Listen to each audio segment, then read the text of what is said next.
I love you, love. I love you too. Malambing kong tugon sa aking asawa. Nagbihis na kami ng aming mga damit. Nakatulog din kami kaagad matapos ang aming ginawa. Kinaumagahan ay maaga kaming nagising para manood ng pagputok ng araw. Naghanda na kami para sa aming mga activities ngayong araw. Para kaming mga bagong kasal na akala mo'y magka-honeymoon ulit. Sa totoo lang, wala kaming formal honeymoon ni Jacob. Kaya laking pasasalamat ko kay Mami sa pagbibigay nila ng chance sa amin na masolo namin ang isa't isa. Love, nag-message sila Mami. Kahit daw mag 2 days tayo pag-stay sila munang bahala sa mga bata. Anong i-reply ko sa kanila? Nag-isip muna kami ng ilang minuto hanggang mapagdesisyonan namin ni Jacob na pumayag para makapag-enjoy kami. Sinimulan namin ang aming araw sa 40 minutes dan bashing. Nang sad boarding din kami. Halos magkandugulong-gulong ako sa kakatawa habang nagsasunboarding ako. Kasama ang aming tourist guide ay inavail namin ang middle of desert view photo stop habang kami ay naka-Arabic dress. Pagdating ng gabi, pagkatapos namin sa barbecue dinner buffet na hinanda ng mga organizer, ay naupo na kaming muli sa buhanginan na may saping carpet. Nanood kami ng Tanura show, pati na ang mga nag-belly dancing at fire show. Enjoy na enjoy kaming dalawa ni Kim habang kumakain ng Arabic logamat at chai halif. Kinabukasan ay in-explore namin ni Jacob ang buggy drive at squad bike na may 4 na gulong. Love, thank you. Nag-enjoy ako. Anas ko kay Jacob habang kami ay nasa biyahe pa uwi na sa penthouse ng Burj Khalifa.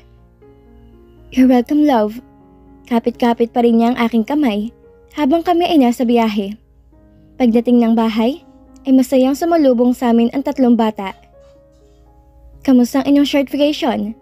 Tanong ni Mami Samantha. Super nag-enjoy kami, Mami. Marami pong salamat. Sagot ko sa kanila. Dapat mas dalasan yung paglabas yung dalawa. Kailangan nyo din minsan na magpahinga. Huwag kayo magpakasubsob sa inyong trabaho. Sabi ni Mami Samantha. Si Kim kasi Mami, hands-on taga siya sa pag-aasikaso sa mga bata. Ayaw niya kumuha ng yaya para magbantay 24/7 sa 3. Sabi naman ni Jacob. Love, kasi nga, hindi naman habang buhay silang bata. Pag nagdalagitan ng mga yan, hindi na natin sila halos mayayakap o mahalikan. Mas gusto kong ako yung tutok sa kanila. Okay lang siguro kung ako kahit papano na magtiting lang sa kanila. Sagot ko naman. Hindi na sila tumutol sa aking sinabi. Halos hindi na mapakali ang kambal, pati na si Ava sa aming mga pasalubong. Jacob, tinawag ni Daddy si Jacob at nagtungo sila sa isang sulok ng bahay. Hinayaan ko na muna sila mag-usap. Mukhang seryoso ang mukha ni Daddy sa kanyang sinasabi kay Jacob. Nang matapos sila, ay nag-aya si Jacob sa kwarto. Nagdahilan muna ako sa mga bata para sumunod kay Jacob sa itaas. Love, mukhang seryoso kay ni Daddy ha? Tanong ko sa aking asawa. Oo, love. Kaya kita tinawag kasi may balita na sa kinaroroonan ni Nicole. Love, kapit pala siya ng isang sindikatong malaki. Kaya hindi siya makita-kita ng mga pulis. Pero ngayon, ay nako sa Philians na sila. Pinagdodoble lang din tayo sa pag-iingat nila detective dahil ang may kapit kay Nicole ay mga halatang ang kaluluwa. Isa rin sa concern nila si Ava. Baka magplano to ng hindi maganda sa bata. Sabi ni Jacob sa akin. Papadagdagan ko na lang din ang seguridad sa buong paligid ng ating bahay. At kung hindi importante, huwag muna kayong maglalalabas. Saka nga pala love, ang kambal huwag niyong tatanggalan ng tingin. Huwag niyong palalabasin ang mga bata na walang kasamang bodyguard.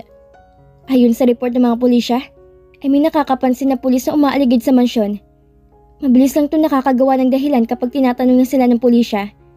Wala din naman magawa ang mga pulis dahil wala silang sapat na ebidensya para i-hold ang mga to. Saad pa ni Jacob. Kaya pala nung nasa libingan tayo ni Mama Amelia, may napansin akong van sa di kalayuan na nakaparada. Nang lalapitan na to ng mga police escort natin, bigla naman tong umalis. Nag-aalala kong sabi kay Jacob. Love, ikaw din. Kailangan natin magdoble ingat. Sasabihan ko din si Gabriel tungkol dito. Mahirap na. Iba pa naman ang utak ni Nicole. Dagdag ko pang sabi. Bumalik na kami sa baba at nakipaglaro na kami sa mga bata. Nakatingin ako kay Ava at panay ang aking paghaplos sa kanyang buhok. Sa isip ko, kawawa naman to. Napakabait na bata pero hindi nabiyayaan ng maayos na magulang. Mapaama o mapaina niya ay irresponsable. Kaya lahat ng atensyon at pagmamahal na binibigay din namin sa kanya, gaya ng aming pagtangi sa aming mga tunay na anak. After 2 years, muli kaming umuwi ng Pilipinas, buong mag-anak. Pero this time, ay mas magtatagal na kami sa pananatili dito dahil sa pag-aasikaso namin sa aming kasal. Madaming aberya nang nangyari sa mga nagdaang panahon. Ilang beses kami nagplano sa aming magiging church wedding. Ngunit naantala to ng dahil sa mga urgency na negosyo namin. Dahil na din sa kahilingan ng mga bata, ay napagdesisyon na namin ni Jacob na ngayong taon ay dito sila mag-aaral sa Pilipinas. Mas nag-e-enjoy ka sila dito dahil mas madami ng kanilang kaibigan dito. Isa pa sa kanilang nagustuhan, ang mga pagkain gusto nila ay nandito sa Pilipinas. Lahat kasi na mas matagal silang nagstay sa Italy ay hinahanap-hanap nilang mga pagkain niluluto sa kanila ng kanilang mga lola. Kagaya ng aming napag-usapan ng mga bata, susubukan namin ngayong taon na dito sila mag-aral at kung magugustuhan nila, ay mananatili na kami dito sa Pilipinas at gagawin na lang naming bakasyonan ng Italy. Pwede naman akong remotely mag-monitor ng lahat ng aming negosyo. Kahit na nasa bahay lang ako. Kung kinakailangan, saka lang ako lilipad patungo ng Europe at Middle East kasama si Jacob para sa aming business venture. Habang kami naghahanda ng pagtulog ni Jacob, ay napag-usapan namin muli ang tungkol sa paghahanda sa aming kasal. Love, okay ng event organizer. Tapos na kami mag-meeting. Pati ang gown na gagamitin ko okay na din. Ang ganda niya, swear. Ako ang punong abala sa aming kasal.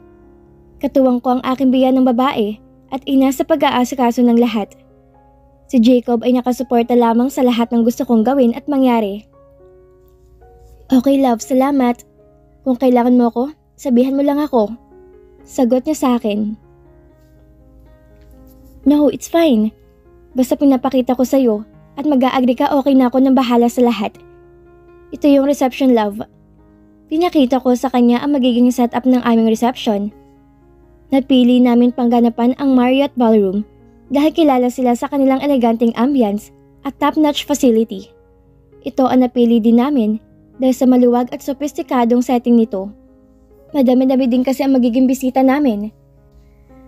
Nais kong pagsamahin ng aking mga kabanata at mga kaibigan ni Jacob. Para naman sa aming photographer, ay napili kong Enprint Photography. Samantalang A Nation in Motion ng Nicholas Brother ay napili namin kumuha sa aming mga video. Sinilip ko ang ginawang dekorasyon ni Dave Sandoval sa aming reception area. Talaga namang na-inlove ako, pati sila mami ay nakipagbiroan pa. Balae, parang gusto ko magpakasal ulit. Napaka-artistic ng pagkakagawa ng reception. Ano yan ni Mami Samantha? Kaya nga balae, nakaka-proud ka talaga anak.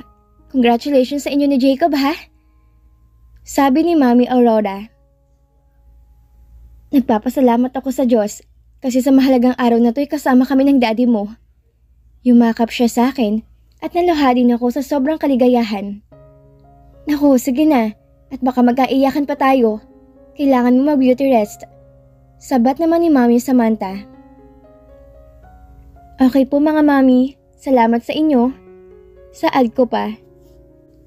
As requested ko ang decorator sa aming reception, ay naging romantiko ang buong lugar dahil sa mga puting palamuti. Ang kanyang mga flower arrangement, ang thematic na mga puting dekorasyon, ay nagbibigay ng magandang backdrop. At para naman sa aming catering, naghanda ang in-house catering ng Marriott ng isang napakasarap na handaan.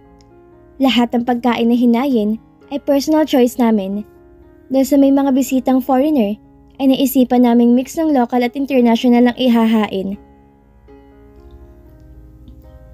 Habang nakatayo sa likod ng pintuan ng simbahan, ay panay ang pagbuga ko ng malalim na hininga. Ito ang araw na aming pinakahihintay. Hindi lang dahil sa ikakasal na kami sa church, kung hindi dahil ngayong araw ay kompleto mahalagang tao sa buhay ko. Present sa araw ng aking kasal ang aking tunay na mga magulang. Sila mismo maghahatid sa akin sa altar at higit sa lahat, saksi ang aming mga kamag-anak sa aming pag-iisang dibdib. Nang magsimula ang pagmamarcha ng aming entourage, ay lalong tumindi ang aking nervyos. Naghahalong sobrang kaligayahan at matinding kabang aking nararamdaman. Narinig ko ang palakpakan at tuwa ng mga tao na makita nilang naglalakad patungo sa harapan ng kambal. Girl, kinakabahan ako. Anas ko kay Mia. Ano ka ba? Ito na yun. Inhale, exhale. Kaya mo yan. Sagot niya sa akin. Nauna na to magmarcha sa loob. Ma'am, standby na po tayo, okay? In 3, 2, 1, go! Sabi ng event organizer. Dahan-dahang nagbukas ang malaking pintuan ng simbahan ng Quiapo. Nagsimula na ako magmarcha sa tugtugin ng From This Moment On. Lahat ng atensyon ay nasa akin ng mga sandaling yon. Lahat sila'y bumabati sa akin, kasama sa mga dumalo ang aking mga kaibigan mula sa Luzon, ang nagsidalo sa mahalagang araw na yon. Ang mga kababata kong hindi laki sa yaman, pero puno ng pagmamahal para sa kaibigan. Mula noon ay nakasuporta na sila sa akin sa mga ginagawa ko sa buhay. Dahan-dahan ako naglakad, suot ang aking full-sleeve ball gown na pinalamutian ng milyon, na idinisenyo ni Leo Almodal. Pinaganda pa to lalo ng lagyan niya ng monarch strain at isang tsara ng aking ulo. Napaluha ako na makita ko mula sa dulong aking mag-ama, mula naman sa gitna ay masayang nakangiti at naghihintay ang aking mga magulang. Pagdating ko sa harapan ng altar, ay panay ang bulong sa akin ni Jacob. You look so stunning, love. I can't wait for tonight. Anas niya. Kinikilig pa rin ako sa tuwing babatiin ako ang ganun ng aking asawa. Napakagwapo nito sa kanyang blue suit. Kitang-kitang katikasan sa kanyang pangangatawan. Humahalimuyak din ang kanyang pangmayamang pabango na sa tuwing bibili to, ay nalulula ako. Ilang sakong bigas na yun para sa amin sa dating buhay na kinalalakihan ko. Tahimik kaming nakikinig sa pare na parehas na nagkasal sa amin sa aming beach wedding. Nang matapos kami sa aming mga wedding vows, ay mapang-asar na nagbiro ang pare. Nung nakaraan sa inyong beach wedding ay excited sila. Hanggang ngayon excited pa rin sila? It's a good sign na hanggang ngayon may eager pa rin kayo sa isa't isa. O siya, sige na nga. Jacob, you may now kiss the bride. Anas ni Father. Naghihiyawan ng aming mga kaibigan at ng asar. One more! Lumapit kami sa mga bata at humalik sa kanila. Anak, kay Mamila muna kayo sasakay ha, okay? Magbibehave kayo habang kasama niyo si Mamila. Bilin ko sa kambal. Hindi ko na masyadong inintindi si Ava dahil medyo nakakaintindi na to sa aking mga sinasabi. Sige po, Mami. Sabay na tugon ng kambal. Ako na bahala sa kanila, Mami. Enjoy po kayo ni Daddy. Sagot namin ni Ava. Salamat, ate. Tawag namin kay Ava. Uli kaming humalik sa mga ito at tuluyan na naglakad papalabas. Kinapitan ni Jacob ang aking kamay. Tinulungan ako ni Jacob sumakay sa aming wedding car dahil sa mga kabigatan din to. Bago tuluyang umalis ang sasakyan namin, ay muli naming binaba ang salamin ng sasakyan at nagpaalam na sa kanilang lahat. Mabuhay ang bagong kasal! Sigaw ng aming mga bisita. Sabay-sabay na nagtungo ang mga bisita sa reception hall. Nauna kami ni Jacob at nakaabang sa pintuan ng reception hall. Isa-isa silang nagsidatingan. Iisa lang ang naging komento ng lahat. Napakaganda ng dekorasyon sa aming reception. Panay ang pagkuha nila ng litrato sa bawat sulok ng area. Para naman tagang nasa paraiso sa dami ng fresh white flower na aming naging tema. In-enjoy namin ang sandali. May iba pa sa aming mga bisita ang nanghingi ng contact number ng aming event organizer. Sinadya kong fresh na bulaklak ang gamitin sa reception area para pagkatapos ng event at gustong iuwi ng mga guests ang bulaklak ay maaari nila tong iuwi. Girl, hingin ko ng mga to Donate ko na sa simbahan. Sayang naman kasi. Saad ni Mia. Umuwi din to mula sa Poland para makisalo sa araw na to. Si Alan ang naiwan na maghahandle sa warehouse. Oo girl, walang problema. If you want to take more, no problem. Talagang ipapamigay namin yan sa lahat kesa itapon. Sagot ko naman. Lahat ay nag-enjoy ng gabing iyon. Maagang nagpauwi ang mga bata dahil sa pagod. Nag-aftermath party naman kami matapos sa reception. Tinuloy namin ang kasiyahan sa isang bar na dinaluhan ng iilang bisita namin na walang mga batang kasama. Jacob POV. Lingid sa kaalaman ni Kim, ay may sorpresa ako sa kanyang real honeymoon namin sa Maldives. Hinanda ko na to at pinagpaalam kila mami ang tungkol dito bago pa man ang aming kasal. Sila muna magbabantay sa mga bata sa loob ng 7 araw. Humahanap muna ako ng perfect timing para ipaalam dito ang aking sorpresa. Love it. With all your hard work at pagiging dedicated mo sa ating kasal. Hindi lang ako ang namangha sa lahat na naging ganap sa ating kasal. Pati mga bisita natin ay nagtatanong kung sino ang ating event coordinator. Sabi ko kay Kim habang naghuhubad siya sa kanyang aftermath party dress. Thank you love for appreciating. I love you. Talaga ba? Mabuti naman at nagustuhan din nila. Sagot naman niya sa akin. Are you sure hindi ka pa magsha-shower? Tanong niya sa akin. It's okay love. I will take shower later. Honest naman niya sa akin. Okay, mauna na ako. Tumango lang ako at pumasok na siya sa loob ng shower area. Nauna tong naligo dahil kailangan kong ihandang aking sorpresa para sa kanya. Ilang minuto din ang nakalipas mula nang siya'y pumasok sa aming banyo. Inayos ko na lahat ng aking pang sorpresa para sa kanya. Maya-maya ay naririnig ko na itong nagbo-blower. Nakahanda na sa aming kama ang bouquet of red roses, set of gold na sinikreto kong binili sa aming Dubai trip. Pati na din ang confirmation sa aming Maldives getaway para mamaya. Pinatay ko ng ilaw sa aming kwarto at binuksan ko isa-isa mga debiteryang maliliit na candlelight na nagbibigay liwanag sa aming buong silid. Sinakto ko sa kanyang paglabas ang pagtugtog ng sweet song at paborito ni Kim na Nothing's Gonna Change My Love For You. Isa ito sa halos araw-araw na lamang kanyang playlist sa aming sasakyan. Paglabas ni Kim ay nagulat siya. Love, wika niya na naluluha sa kanyang naabutan. Yumakap siya sa akin at humalik. You don't have to do that. Nahihiya niyang sabi sa akin. Hinawakan ko ang kamay niya at inalalayan ko siya papalapit sa aming kama. Alam kong gustong-gusto ni Kim ang set of Swarovski swan na ito na aking binili para sa kanya dahil ilang beses ko na siyang simping nakikita na nagbo-browse tungkol dito. Pero dahil sa mahal ng halaga nito ay hindi niya binibilhan ng kanyang sarili. Pagkos ay may nauna niyang bigyan ng aming mga anak, which is na-appreciate ko. Kaya naman kapag tinitipid na ni Kim ang kanyang sarili, ako na nagbibigay ng mga bagay na gusto niya. Love, nagulat siya nang buksan niya ang set of jewelry na binili ko para sa kanya. Hala, ito talaga yung gusto ko. Paano mo nalaman? Nakakainis ka? Hindi mo lang ako nakapaghanda para sa'yo. Lagi na lang ikaw may sorpresa para sa akin. Teka, ang mahal nito ah. Sabi niya sa akin. Hinawi ko ang kanyang buhok at sinuot ko to sa kanya. Love, it's a special gift for you. Alam kong gustong gusto mo yan. Huwag mong intindihin ang presyo. Gift ko yan sa'yo, okay? Malambing kong sagot sa kanya. Buksan mo yung sulat. Wika ko sa kanya. Wow! Trip to Maldives! Muli na naman siyang nagulat. Love, paano mga kids? Nag-aalala niyang tanong sa akin. Love, sila mami nang bahala. Nakausap ko na sila bago pa man ako nag-book sa ating honeymoon. Don't worry about that. All is set. Yumakap siyang muli at humalik sa akin. Sige na love, mag-shower na ako at matulog ka na. Napaimpake ko na din ang mga gamit mo kay Manang kahapon pa. Nakatago lang yun sa guest room.